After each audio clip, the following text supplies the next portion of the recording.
오늘은 종려주일입니다. 예수님께서 어린 나귀를 타시고 예루살렘 성에 입성하실 때에 많은 사람들이 종려나뭇가지를 흔들며 호산나, 호산나를 기쁨으로 외쳤습니다. 왜냐하면 예수님께서 로마의 모든 압제와 폭력 속에서 그들을 구원하여 주실 것을 기대하고 소망하였기 때문입니다. 하지만 예수님은 그러한 행복한 유토피아를 건설해 줄 정치적 메시아로 오신 것이 아니라 인류의 모든 죄를 도말하여 주시기 위하여 십자가 죽음이라는 끔찍한 고난을 받으시기 위해 예루살렘 성에 입성하신 것입니다. 예수님은 예루살렘 성에 입성하시고 이제 공생의 마지막 일주일의 시간을 보내게 되는데, 저는 오늘 그 일주일의 시간 속에서 목요일과 금요일의 날을 집중적으로 살펴보려고 합니다. 오늘 설교를 여러분들께서 좀 집중해서 들어주시기를 간절히 소망합니다. 제가 매년 고난주간 내지는 종려주의를 맞이하면 이 내용을 수정 보완하여서 반복적으로 말씀을 드리고 있는데, 그 이유는 예수님께서 당하신 십자가 고난의 과정과 또 그 고통이 얼마나 크고 끔찍한 것인지를 우리가 잊지 아니하고 정확하게 기억하고 있어야 하기 때문입니다. 그리고 그 십자가의 죽음이 우리들에게 얼마나 큰 은혜가 되는 것인지를 절대로 잊지 말아야 하기에 이 내용을 반복적으로 말씀을 드리는 것입니다. 그래서 오늘 내용을 꼭 귀담아 들으셔서 여러분들의 마음판에 새기시기를 부탁을 드립니다. 목요일 밤부터 시작하겠습니다. 목요일 밤에 예수님께서는 겟세마네 동산에서 땀방울이 핏방울이 되도록 간절히 기도를 하셨습니다. 기도를 마치신 후에 가룟 유다의 배신으로 잡히셨습니다. 잡히시고 제일 먼저 끌려간 곳은 안나스의 집이었습니다. 이 안나스는 그해 대제사장이었던 가야바의 장인이었습니다. 이 안나스의 집을 거쳐 대제사장인 가야바의 집으로 다시 끌려오셨는데, 그 가야바의 집에서 공회가 소집되어 본격적인 재판이 열렸습니다. 예수님은 이곳에서 대제사장들과 장로들과 서기관들에게 집중 추궁을 받았습니다. 짧은 시간이 아니라 밤이 새도록 예수님에게 주어진 혐의들을 인정하라고 고강도 신문을 받았습니다. 밤새도록 이루어지는 이 과정 속에서 베드로가 예수님을 3번 부인하고 달기 우는 그런 일이 발생이 되었죠. 자, 이 목요일 밤에 발생된 재판의 결론은 이렇게 났습니다. 마가복음 14장 61절에서 64절입니다. 대제사장이 다시 물어 이르되 내가 찬송받을 이의 아들 그리스도냐? 예수께서 이르시되 내가 그니라. 인자가 권능자의 우편에 앉은 것과 하늘 구름을 타고 오는 것을 너희가 보리라 하시니, 대제사장이 자기 옷을 찢으며 이르되 우리가 어찌 더 증인을 요구하리요? 그 신성 모독하는 말을 너희가 들었도다. 너희는 어떻게 생각하느냐 하니, 그들이 다 예수를 사형에 해당한 자로 정죄하고, 목요일 재판에서는 예수님에게 사형을 선고했습니다. 그리고 이들은 예수님을 그 당시 유대 총독이었던 본디오 빌라도에게로 끌고 갔습니다. 왜냐하면 유대인들은 사형을 선고할 수는 있어도 사형을 집행할 수는 없었기 때문이었습니다. 당시 로마 정부는 유대인들이 그들의 유대교 율법에 따라 사회 질서를 유지하는 것은 허용했으나 사람을 죽이는, 법적으로 사형을 집행하는 것은 금지했기 때문입니다. 그래서 예수님을 본디오 빌라도 앞으로 끌고 와서 그 빌라도의 관정에서 다시 재판이 열린 것입니다. 이때가 바로 금요일 새벽입니다. 목요일 밤에 잡히셔서 밤을 새고 오셨기 때문에 금요일 새벽입니다. 그리고 예수님은 금요일 아침 9시에 십자가에 달리십니다. 그러니까 지금은 십자가 달리시기 몇 시간 전입니다. 근데 이 시간 속에서 많은 일들이 벌어집니다.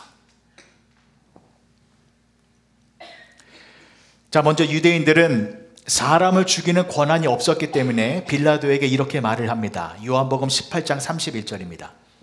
빌라도가 이르되 너희가 그를 데려다가 너희 법대로 재판하라. 유대인들이 이르되 우리에게는 사람을 죽이는 권한이 없나이다 하니, 우리에게는 사람을 죽이는 권한이 없습니다 라고 말을 했는데, 이 말에는 두 가지의 악랄한 의미가 담겨 있는 것입니다. 첫 번째, 이 예수를 십자가형으로 죽여달라라는 요청이었습니다. 유대인들은 예수님을 십자가형으로 죽이고 싶어 했습니다. 그런데 유대인들은 십자가형으로 사람을 죽일 수가 없었습니다. 왜냐하면 그들이 가지고 있었던 율법에 따르면 십자가형이라는 사형 제도가 없었기 때문입니다. 율법에 기록된 사형 제도는 4가지였습니다. 첫 번째, 교살, 교수형입니다. 두 번째, 돌로 쳐서 죽이는 것입니다. 세 번째, 화형, 불태워 죽이는 것입니다. 마지막 4번째, 참수입니다. 그런데 십자가형은 로마 사람들이 만들어낸 사형제도였기 때문에 로마 사람인 빌라도, 당신이 십자가형으로 예수를 죽여달라라고 요청한 것입니다. 두 번째, 당신이 우리를 대신하여 예수를 죽여달라라고 요청한 이유는 지금이 유월절 절기였기 때문입니다. 율법에 따르면 유월절 절기에는 사람을 죽이는 것이 불법이었습니다. 오히려 유월절 절기에는 사형수를 해방시켜주는 관습이 있었습니다. 그래서 나중에 바라바를 살려달라라고 요청한 것입니다. 그러니까 율법에 따라 유월절에는 사람을 죽이면 안 되는 것이었기 때문에 율법의 구애를 받지 않는 이방 사람, 즉 빌라도를 통하여 예수를 죽이면 자신들은 율법도 지키고 예수를 십자가에서도 죽일 수 있게 되기 때문에 그들은 빌라도의 관정으로 끌고 가서 우리는 사람을 죽일 권한이 없습니다. 당신이 우리를 대신하여 예수를 십자가에 죽여주십시오 라고 말한 것입니다.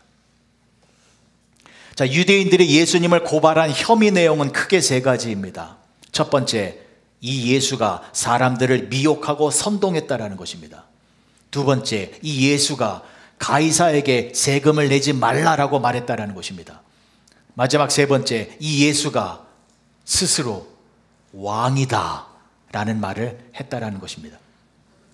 그러나 이 3가지 혐의는 모두 증거 불충분이었습니다. 거짓 모함들이었습니다. 그래서 빌라도도 이 혐의들을 무시할 수밖에 없었습니다. 그런데 3번째 혐의는 신경이 쓰였습니다.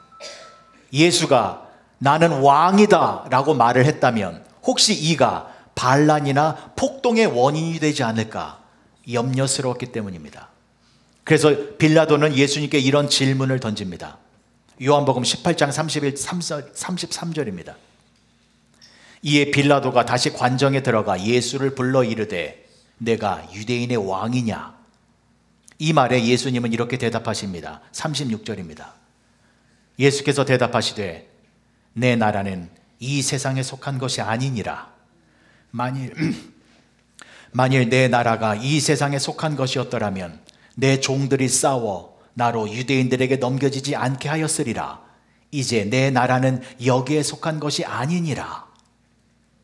예수님의 나라는 이 세상에 속한 나라가 아니라 영적인 하나님의 나라이다 라는 것을 말한 것입니다. 예수님이 만들고자 하는 나라는 물리적으로 세워져서 로마 정부와 대치하고 싸우고 전투를 벌이는 나라가 아니라 온 세상 사람들을 구원하여 하나님과 함께하는 천국의 나라, 그 나라를 만드는 것이 하나님께서, 예수님께서 건설하고자 하는 나라이다 라는 것을 분명히 밝히신 것입니다. 이 말을 듣고 빌라도는 예수님이 로마의 적이 아니다 라는 것을 알게 됩니다.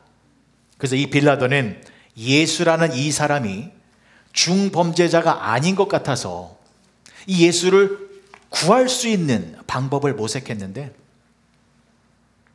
알고 보니 이 예수가 나사렛 출신이었다는 것을 알게 돼요. 그 당시 나사렛이라는 지방을 다스리고 있었던 헤롯 왕에게 예수를 보냅니다. 마침 그 헤롯 왕이 예루살렘에 있었기 때문입니다. 그래서 예수님은 금요일 아침 일찍 빌라도 관정을 떠나 헤롯 왕에게로 보내졌습니다. 누가복음 23장 7절의 말씀입니다. 헤롯의 관할에 속한 줄 알고 헤롯에게 보내어 그때에 헤롯이 예루살렘에 있더라. 헤롯이 누구입니까? 예전에 세례 요한을 죽인 사람이었습니다. 이 헤롯 왕은 예수가 자신에게로 온다라는 소식을 듣고 기뻐했습니다. 왜냐하면 이 예수가 이상한 기적과 표적과 이적을 행한다라는 소문을 들었기 때문입니다. 그래서 그 예수가 내 앞에 오면 내 앞에서 희한한 이적과 기적의 마술 쇼를 보여줄 것을 기대했기 때문입니다. 그러나 예수님은 헤롯 왕 앞에서 침묵하셨습니다. 헤롯 왕이 예수님에게 여러 가지 질문을 던졌지만 아무 말씀도 하지 아니하셨고 아무런 능력도 행하지 않으셨습니다. 누가복음 23장 9절의 말씀입니다. 여러 말로 물으나 아무 말도 대답하지 아니하시니. 예수님은 헤롯 왕 앞에서 아무런 능력도 아무런 말씀도 하지 않으셨습니다. 예수님께서는 당신의 억울함을 호소하지 않으셨습니다. 예수님께서는 당신의 하나님 되심을 선포하지도 않으셨습니다. 잠잠하셨습니다. 조용히 계셨습니다. 왜요? 예수님은 하나님 아버지의 뜻에 순종하기로 결심했기 때문입니다.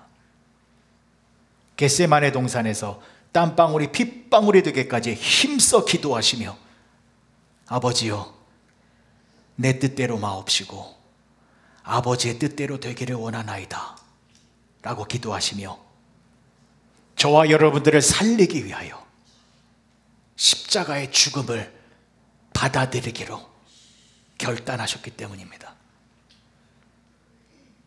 그래서 예수님은 인내와 침묵으로 십자가의 죽음의 자리로 나아가기로 결심하신 그 모습을 보이자 헤롯 왕은 예수님을 조롱하기 시작했습니다. 바보같이 아무런 말도 하지 아니하고 아무런 기적도 행하지 못하는 이 예수를 업신여기고 희롱하고 무시하였습니다. 그리고 다시 예수님을 빌라도에게로 돌려보냅니다. 누가복음 23장 11절의 말씀입니다. 헤롯이 그 군인들과 함께 예수를 업신여기고 희롱하고 빛난 옷을 입혀 빌라도에게 도로 보내니 예수님은 다시 빌라도 앞으로 왔습니다. 헤롯 왕도 예수님에게 어떤 특별한 범죄 행위가 발견되지 못했음을 알았음에도 불구하고 그냥 돌려보낸 것입니다. 자, 빌라도는 이제 유대인들에게 예수와 바라바 가운데 누구를 놓아주기를 원하느냐라고 물어봅니다. 요한복음 18장 39절과 40절의 말씀입니다. 6월절이면 내가 너희에게 한 사람을 놓아주는 전례가 있으니 그러면 너희는 내가 유대인의 왕을 너희에게 놓아주기를 원하느냐 하니 그들이 또 소리질러 이르되 이 사람이 아니라 바라바라 하니 바라바는 강도였더라. 유대인들은 예수님이 아니라 바라바를 풀어주십시오 라고 외쳤습니다. 그리고 그 유대인들은 서서히 그들의 속마음을 드러내기 시작했습니다. 예수님을 죽이는데 그냥 죽이는 것이 아니라 저주받은 죽음, 십자가의 죽음으로 그를 죽여야 한다라고 한 목소리로 외쳐대기 시작합니다. 마태복음 27장 22절입니다. 빌라도가 이르되 그러면 그리스도라 하는 예수를 내가 어떻게 하리야? 그들이 다 이르되 십자가에 못 박혀야 하겠나이다. 이 말을 듣고 빌라도는 깜짝 놀랐습니다. 죄를 찾을 수 없는 이 사람을 그 무시무시하고 끔찍한 살인 형틀인 십자가형으로 죽여야 한다라고 사람들이 외치고 있기 때문입니다. 그래서 빌라도가 당황하며 이렇게 말을 합니다. 23절의 말씀입니다. 빌라도가 이르되 어찌미냐? 무슨 악한 일을 하였느냐? 그들이 더욱 소리질러 이르되 십자가에 못 박혀야 하겠나이다 하는지라. 빌라도 생각에는 이 예수라는 사람이 십자가에서 죽어야 할 만큼 그렇게 큰 죄를 지은 것 같지가 않은데 유대인들은 계속해서 이 예수를 십자가에 못 박아 죽여야 한다라고 소리를 지르고 있는 것입니다. 여러분, 얼마나 잔인하고 악독하고 악랄한 모습입니까? 이 모습이. 왜요? 왜 유대인들이 십자가를 외치고 있는 것입니까? 유대인들에게는 그들만의 사형법이 있었습니다. 교수형, 돌을 던져 죽이는 것, 화형, 참수형, 그런 식으로 죽이면 되는데 왜 예수님에게는 십자가로 죽여야 한다라고 말을 하고 있는 것입니까?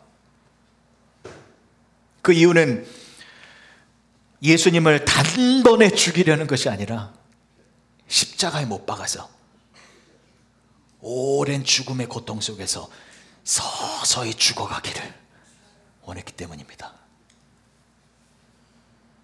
교수형, 칼로 죽이는 것, 불태워 죽이는 것, 이것은 사람을 단시간에 죽일 수 있습니다.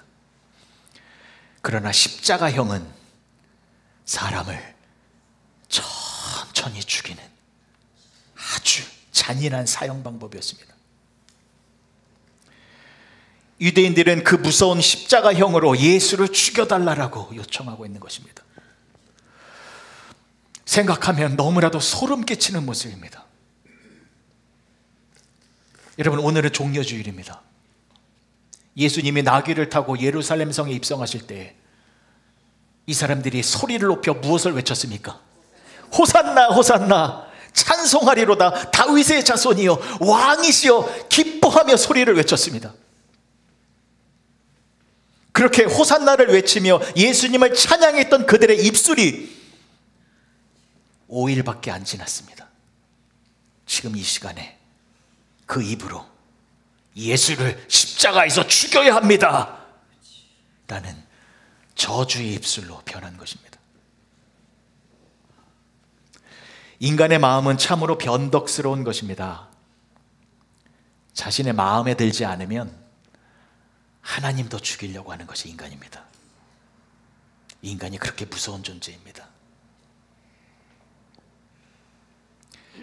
여러분들은 어떠십니까? 아니, 저에게 말하고 있는 것입니까? 저는 너무나 변덕스러운 사람입니다. 기분이 좋으면 예수님을 찬양합니다. 그러나 내 마음에 안 들면 내 입술로도 예수님을 저주할 때가 있었습니다. 누가복음을 보면 당시의 상황을 이렇게 기록하고 있습니다. 누가복음 23장 23절의 말씀입니다. 그들이 큰 소리로 재촉하여 십자가에 못 박기를 구하니 그들의 소리가 이긴지라. 십자가에 못 박아야 한다라는 그 외침이 모든 소리를 이겼대요.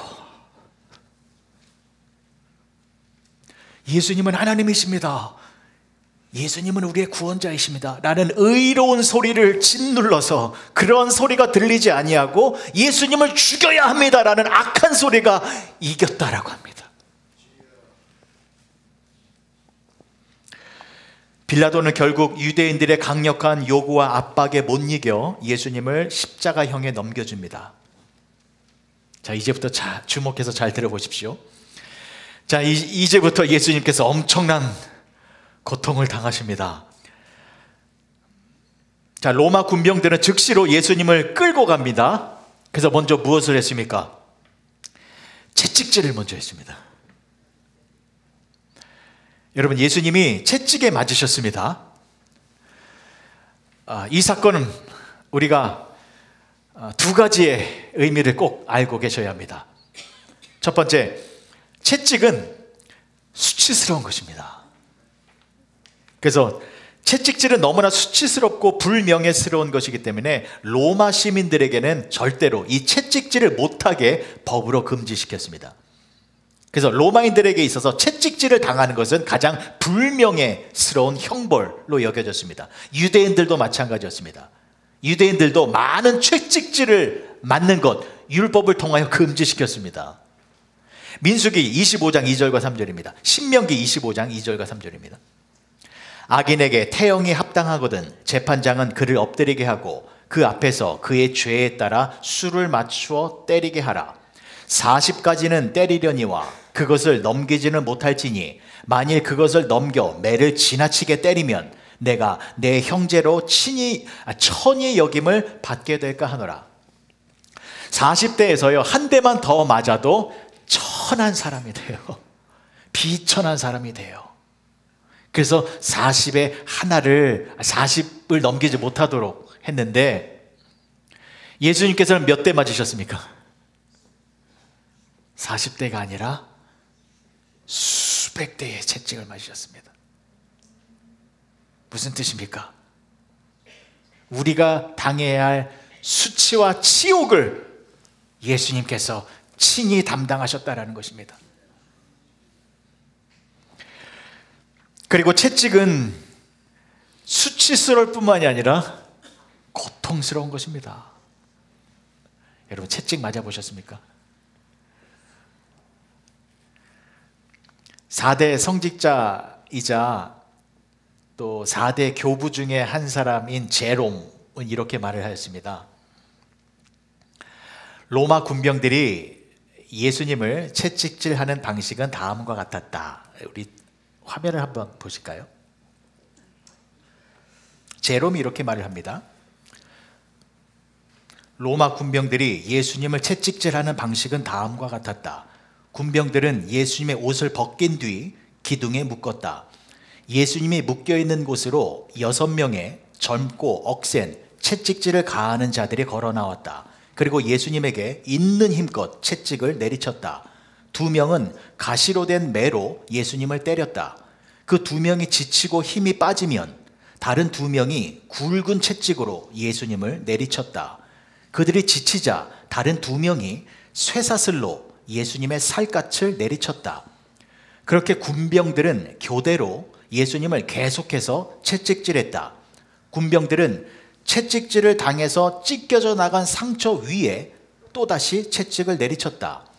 예수님의 온몸이 핏덩어리가 될 때까지 그들은 계속해서 채찍을 내리쳤다. 자, 이것이 예수님께서 맞으신 채찍입니다. 이사야 53장 5절의 말씀입니다. 그가 찔림은 우리의 허물을 인함이요 그가 상함은 우리의 죄악을 인함이라. 그가 징계를 받음으로 우리가 평화를 누리고 그가 채찍에 맞음으로 우리가 나음을 입었도다. 자, 채찍질을 마친 군병들은 이제 예수님께 자색 옷을 입힙니다. 홍포입니다. 그러면 상상해 보십시오. 자색 옷을 입으신 예수님, 이미 온몸이 피로 물들어 있었기 때문에 옷과 몸의 색깔이 동일해져 있습니다. 자, 그리고 군병들은 가시관을 엮어 예수님의 머리에 씌웠습니다. 장미꽃의 가시가 아니지요. 대못과 같은 가시를 엮어서 머리에 얹고 그것을 꾹 누르면 그 대못과 같은 가시가 피부뿐만이 아니라 뼈도 뚫고 들어간다고 합니다. 그러면 예수님의 온 얼굴도 뜨거운 피로 범벅이 되는 것입니다. 자, 그런 상태에서 예수님이 온몸이 피범벅이 된 채로 그 말할 수 없는 처참한 모습이 되어서 빌라도 앞으로 끌려 나옵니다. 자, 그 모습을 보고 빌라도는 어떻게 했냐면 이 예수님을 관정에서 나오게 합니다. 왜요? 이 처참하고 비참한 모습을 유대인들에게 보여주려고요. 그래서 유대인들이 혹시 이 참혹한 모습을 보면 동정심이 일어나서 지금 이 비정상적인 분노, 이 분노가 사그러들어서 예수님에 대한 그런 어떤 적개심이 누그러들지 않을까라는 생각에 예수님의 비천한 모습을 보여줍니다. 자, 요한복음 19장 5절의 말씀 보실게요. 이에 예수께서 가시 면류관을 쓰고 자색 옷을 입고 나오시니 빌라도가 저희에게 말하되 보라 이 사람이로다 하매. 화면 한번 보실까요? 보라 이 사람이로다. 여러 유대인들아 보라 이 사람이로다. 이렇게 보잘것없고 처참한 모습으로 서 있는 이 사람을 좀 보라. 아니 온몸에 상처를 입고 흉하고 처참한 몰골로 서 있는 이 사람, 자신의 고통 앞에서 아무런 능력도 행하지 못하고 있는 이 사람 좀 봐라. 이렇게 나약하고 흉측한 사람이 뭐가 두려워서 이 사람을 죽이려고 하느냐. 이 사람 좀 보아라 라고 말을 했는데, 이 모습을 보자 유대인들이 어떻게 했습니까? 동정심이 일어났나요? 오히려 더 흥분합니다. 더 분노를 바라면서 이렇게 말을 합니다. 요한복음 19장 6절 전반부요. 대제사장들과 아랫사람들이 예수를 보고 소리질러 이르되 십자가에 못 박으소서 십자가에 못 박으소서 하는지라. 빌라도가 유대인들을 진정시키려고 하면 할수록 유대인들은 더 흥분해서 예수님을 죽여야 한다라고 격분했습니다. 결국 빌라도는 이것을 넘지 못했습니다. 그래서 예수님을 십자가형에 넘겨줄 수밖에 없었습니다. 요한복음 19장 16절입니다. 이에 예수를 십자가에 못 박도록 그들에게 넘겨주니라. 빌라도는 재판석에서 일어났고 재판은 끝이 났습니다. 자, 군병들은 신속하게 십자가형을 준비합니다. 그리고 먼저 군병들은요, 예수님의 홍포, 그 자색 옷을 벗깁니다. 보세요. 마태복음 27장 31절이요. 희롱을 다한 후 홍포를 벗기고 도로 그의 옷을 입혀 십자가에 못 박으려고 끌고 나가니라. 여러분, 군병들이 예수님의 홍포를 벗기고 예수님의 옷을 도로 입혔다라고 합니다. 이게 아무것도 아닌 것 같지요? 그냥 옷 갈아입은 것이 아닙니다. 보십시오, 여러분. 예수님이 잔혹한 채찍질을 당했잖아요. 살갗이 찢어졌습니다. 온몸에 피가 철철철철 흐르고 있는 상태였습니다. 피부가 찢어져서 피가 흐르는 상태에서 홍포를 입히면 어떻게 됩니까? 서서히 피가 응고되면서 피부와 옷이 달라붙게 되죠. 온몸에 옷이 달라붙었습니다. 그 홍포를 쫙 벗기면 어떻게 됩니까? 그리고 벗겨진 살갗 위에 예수님의 옷을 다시 입힌 겁니다.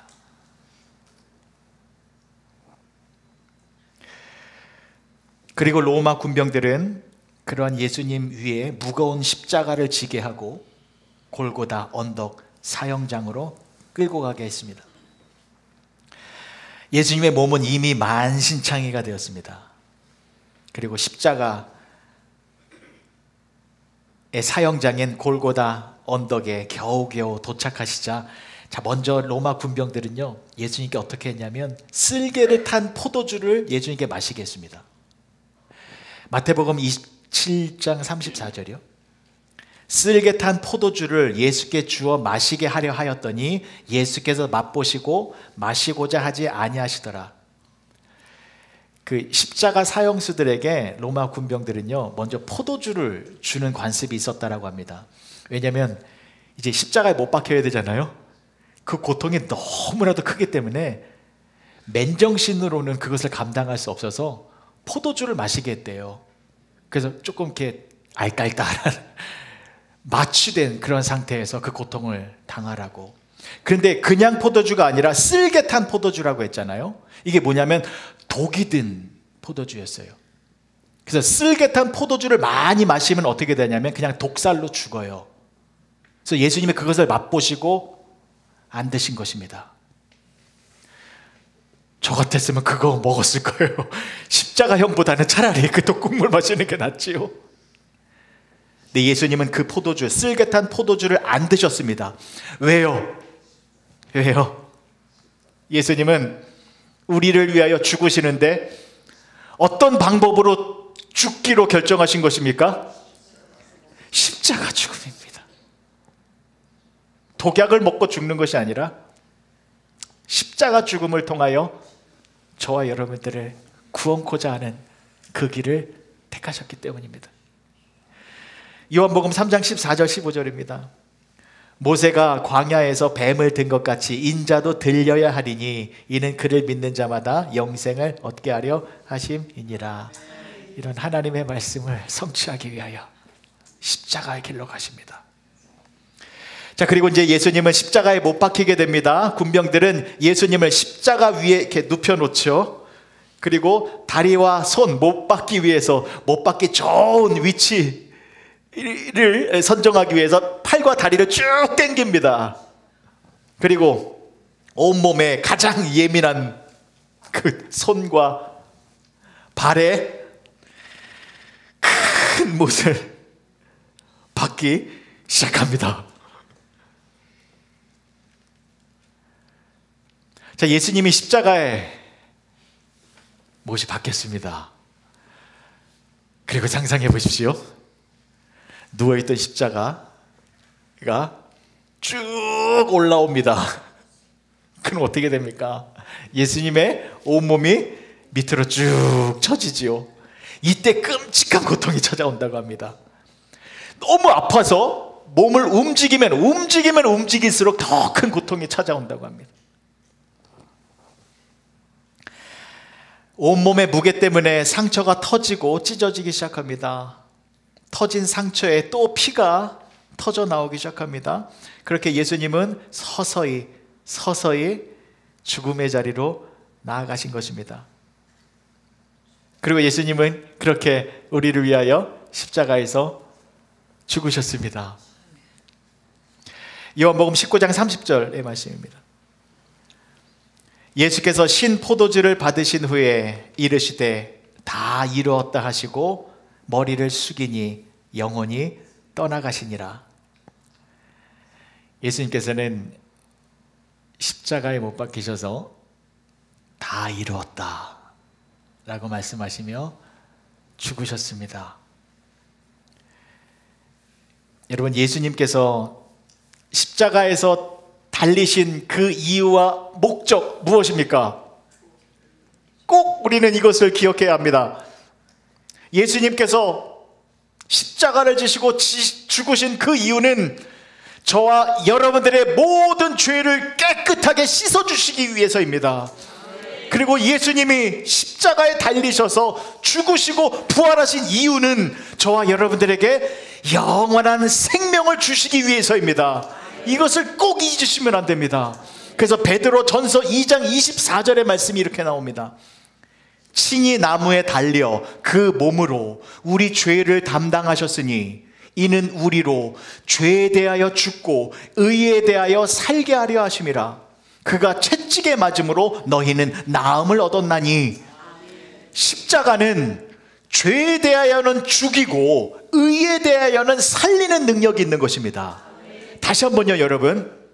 십자가는요, 죄에 대하여는 죽이는 능력이 있어요. 의에 대하여는 살리는 능력이 있습니다. 이게 예수님의 십자가입니다. 여러분, 십자가는요, 죽이는 형틀입니다. 로마 시대의 십자가는 사람들이 제일 무서워하는 형벌이었습니다. 왜요? 십자가에 달리면 다 죽었기 때문입니다. 죄인도 십자가에 달리면 죽었고, 폭력배도 살인자도 정치사범도 십자가에 달리기만 하면 다 죽었습니다. 십자가는 죽이는 형틀입니다. 인정사정 보지 않습니다. 매몰차게 십자가에 달리면 다 죽여버립니다. 심지어 예수까지도 죽였습니다. 십자가는 죽이는 형틀입니다. 그런데 여러분, 그 십자가에서 예수님이 달려 죽으셨습니다. 그래서 그 십자가가 능력의 십자가로 변화되어진 것입니다. 놀라운 일이 벌어진 것입니다. 다시 한번요, 여러분, 죽이는 십자가에 예수님의 달리심으로 말미암아 그 죽이는 십자가가 살리는 십자가로 변화되어진 것입니다. 무슨 뜻인지 말씀드릴게요. 여러분, 출애굽기 19장에 보면 하나님께서 시내산에 임재하십니다. 드디어 이스라엘 백성들이 하나님을 만나는 영광스러운 장면이 나타납니다. 그때 하나님께서 뭐라고 말씀하셨습니까? 시내산에 경계를 지어서 이 경계 안으로 백성들이 들어오지 못하도록 했습니다. 왜요?